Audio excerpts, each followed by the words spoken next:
Now by the former Speaker of the National Assembly, Baleka Mbete. Ma'am, thank you and good afternoon to you.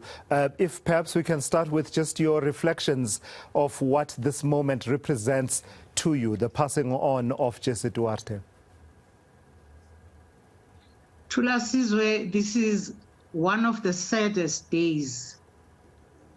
To lose comrade Jessie Duarte at a time when personally and organizationally, of course, we are going through one of the more difficult patches in the life of the organization. And Jessie is one of those soldiers you need to be with when you are in a battle of any sort. So one of the last messages I sent to her was, Jessie, please recover fully, and therefore don't strain yourself, because what I had noticed was that she was keeping in touch with dynamics, she was keeping in touch with what was going on, she was doing battle, she was commenting, she was there, even though she was in hospital, even though she was on sick leave. She was sending us messages about never to allow the ANC to die. Sure. She, because as she is, she's a person who's worried about the poor, who is worried about all those who are the underdog in society.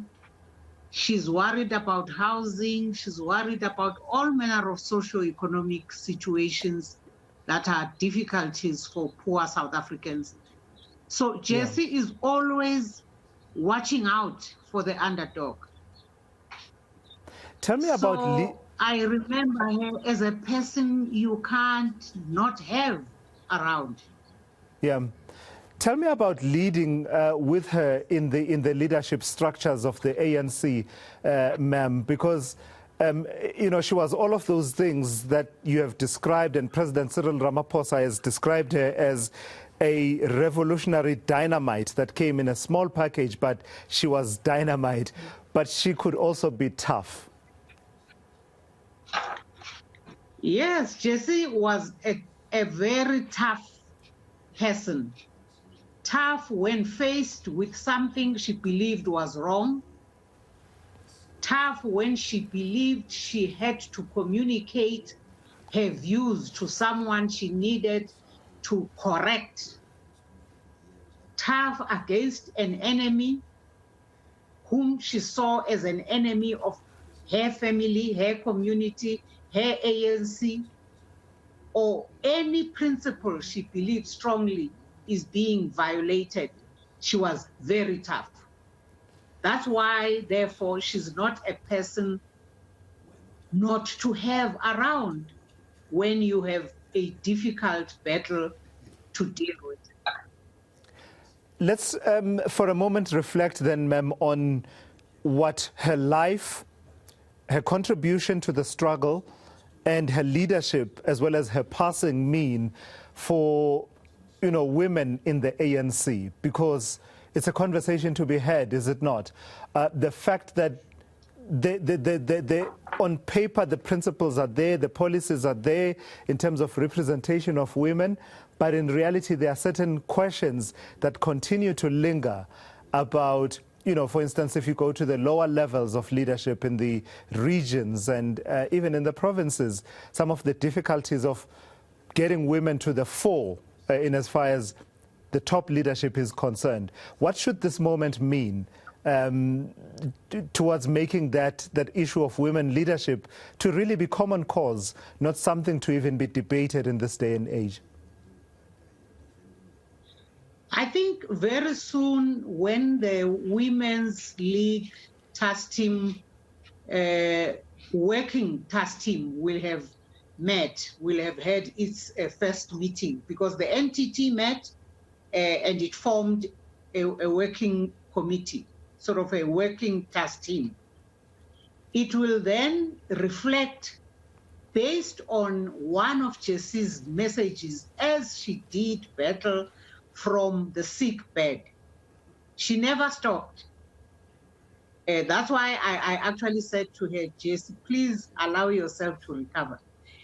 She sent a message precisely on that subject, on how we needed to start reflecting on how to make sure the next decision-making body of the ANC, when it gathers in December, collectively, not just the women, not only the Women's League, but the African National Congress as a whole, because it has constitutional provisions, it has policies, it has made commitments on the question of 50-50 in terms of ensuring that we implement that policy position that we committed ourselves to.